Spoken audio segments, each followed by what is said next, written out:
Yeah.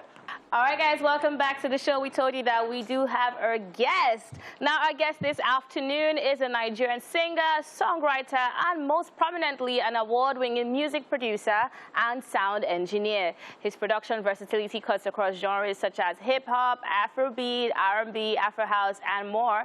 Often, he has also proven that he works with an array of artists. Ladies and gentlemen, welcome to the show, Sess, the Problem Kid. Woo! Is it Should we still be saying Sess the Problem Kid? Nah, man. Or Sess the married man? Just Sess. Thank you. Just Sess. Yeah, it's fine. It's cool. Okay, let's no longer the before we problem. dive in proper, Sess the married man. Wow. He took it from me. Wow. So that's true. How is that like for you? How is it? Peaceful. Being married. Peaceful. Yeah. Where's the ring? Did you see it? So I wear it on my chain, so it's close to my heart.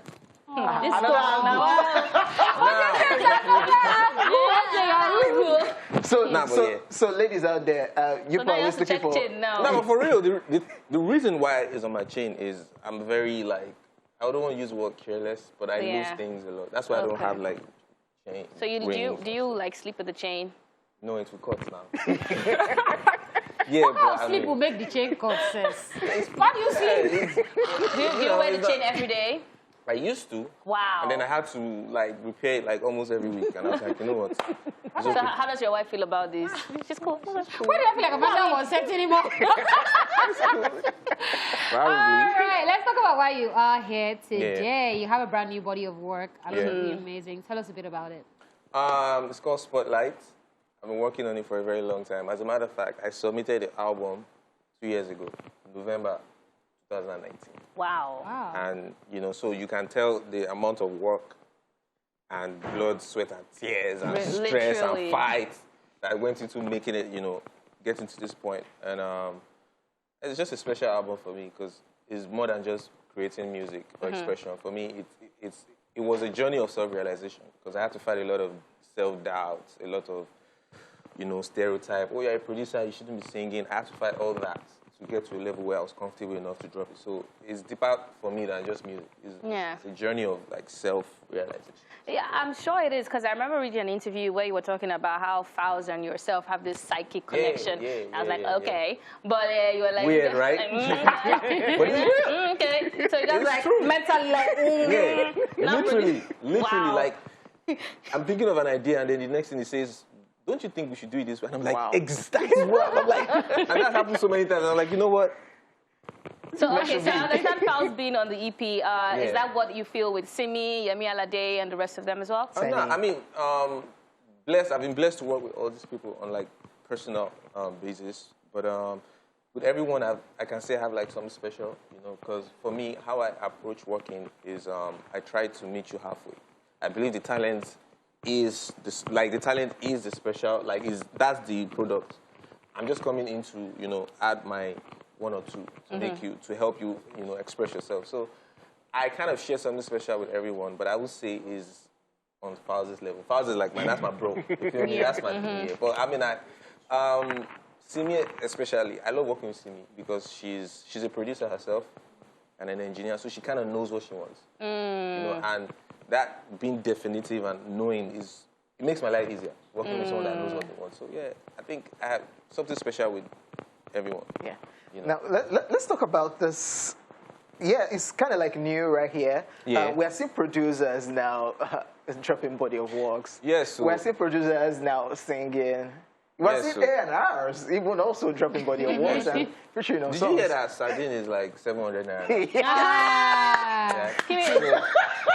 We're trying to make money now. And then there's not cheap.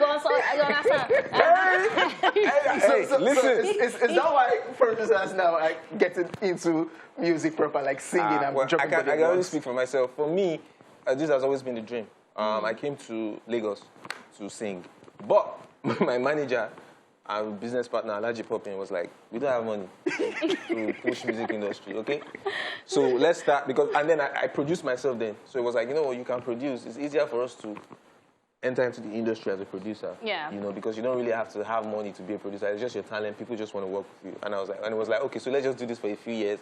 And then when you have a name, you can now be an artist. So in my mind, I thought it was going to be for like a year or something. And then I became Sess the Problem Kid. And then they started giving me awards. And I'm like, yo, listen, this was not the plan. Yes. You know, like, hey, I came to sing. You know, but I'm very grateful for the journey so far. But right now, everything, I feel like the whole journey was predestined to happen the way it did. Because I needed to grow. I needed to be a certain person to be able to express what I am now. Yeah. I feel like if I was an artist 2-3 years ago, I probably would have lost my mind or lost my head or lost myself in the sauce. So that's a good thing. So I feel like the journey happened to it, but this was always the plan, to sing. You know, so yeah. Okay. All right, ladies and gentlemen, we'll go on a quick break, and when we come back, we'll still have Sess. Listen. Hey. Okay, let's just go on that break. Welcome back. We still have superstar producer Sess, the Problem Kid, in the building. That's right. Or Sess. Or Sess, the producer. Just Sess. Just Sess. I'm no longer a problem kid. You're no longer a problem. Oh, no. Okay, I wanted to ask about that because you said that you came to Lagos and it was for the music, right? Yeah. But you studied law. Yeah. You were called to bar, sir. Yeah. So, how were you a problem? Like, were you going to be a problem in the courts and then you now decided to be a problem with the music? I mean, I'd always known that like it was music. a problem. Okay. And I was a problem, always. Because for me... You actually look very naughty. Yeah. Because I like being the odd one every time. Like, that's my thing. Like, there was a day I knew that, you know, I don't think I want to do law. I went to the law court. I had my wig and gown. I practiced the whole 9 years. Yeah. And then I was dressing up for court, right? I had my own thing. And then I had my shoes, and I had, like, a black Converse. And I was like... We'll rock this one.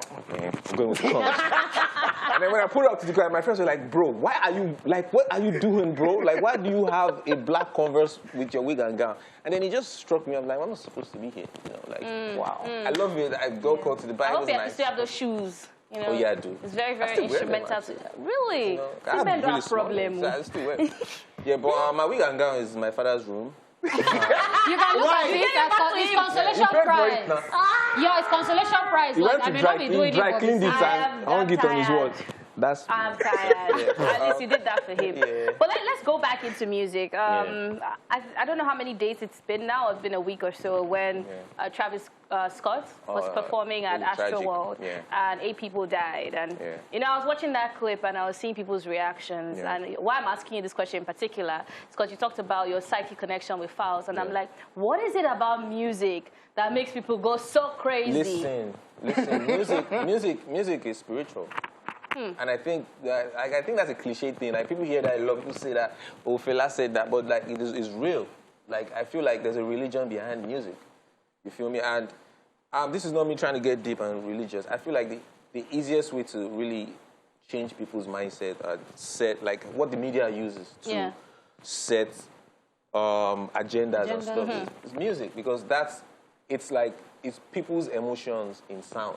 You know, that's music. It's like you're capturing an emotion, but in sound, right? And it's going straight into your brain. Like, you have 5 senses. So like your eyes are musicians responsible for what they put out there? 100%. People want to deny it and say, oh, I'm just expressing. But what you're expressing is really changing people's mindset. It's really affecting how people see the world. So you have to be responsible. It is what it is. Wow. You feel me? Like, people don't want to accept that, oh, it's...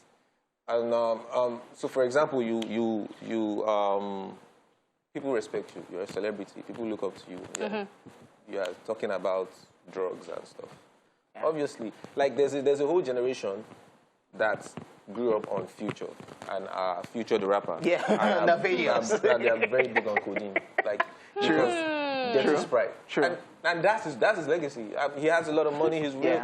I'm not hating on Future. I'm a big fan. I like his music, but that's the reality of it. And there's no amount of denial and stuff that would take that away. So that's how important music is. It's spiritual. You see, have you seen like Michael Jackson, like... No, people are fainting. People fainting. You know, when you hear Michael Jackson, it takes you back to a time in your life. You remember your childhood. You know, that's very powerful. That's what now, let's talk about Sess, the producer, right now. Yeah, we see all this drama happening in the music industry of artist, producer, drama, royalty.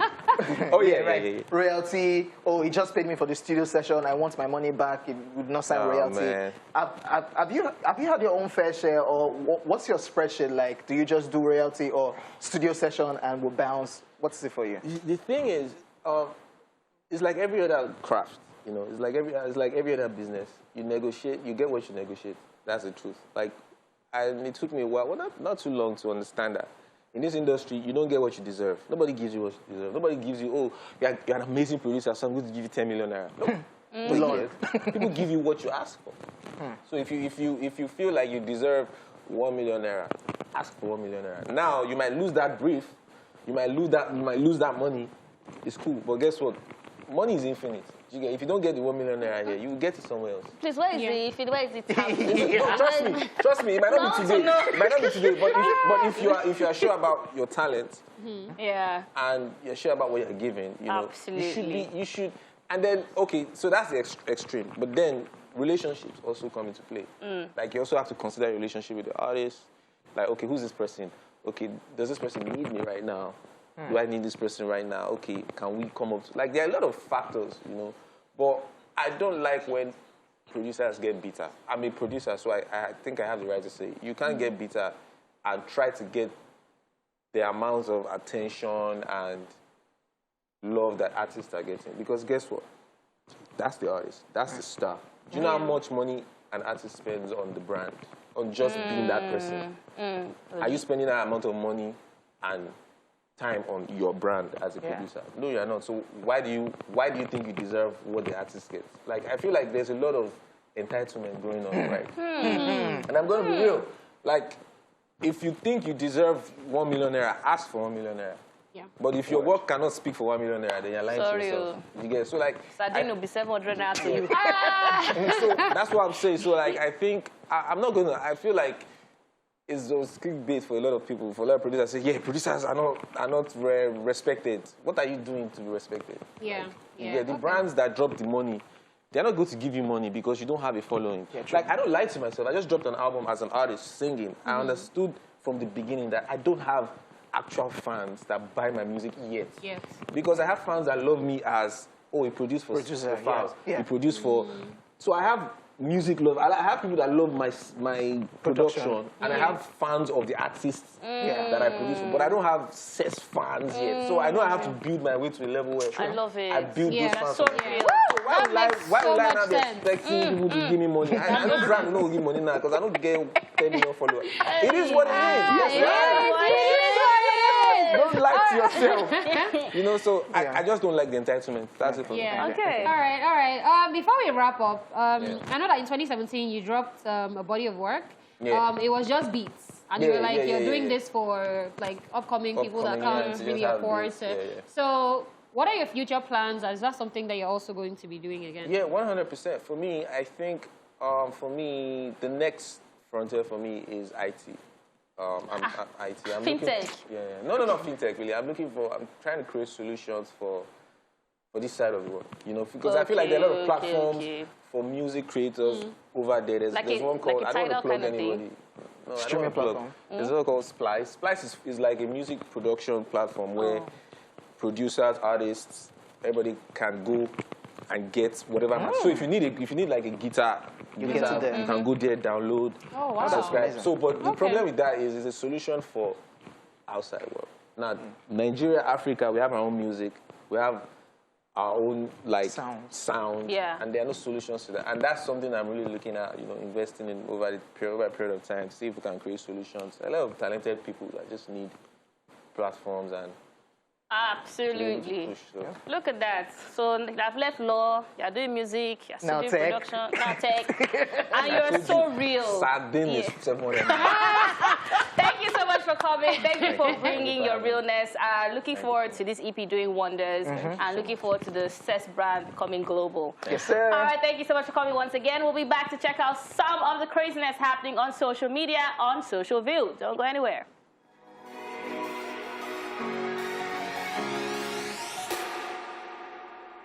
All right. I'm Sess, producer, artist, songwriter, music director, everything about music. What does spotlight mean? It means spotlight. It means putting the attention on yourself. It means show. And this album, I feel very naked. I swear, man, I feel very naked with that album because like it's me at my most vulnerable.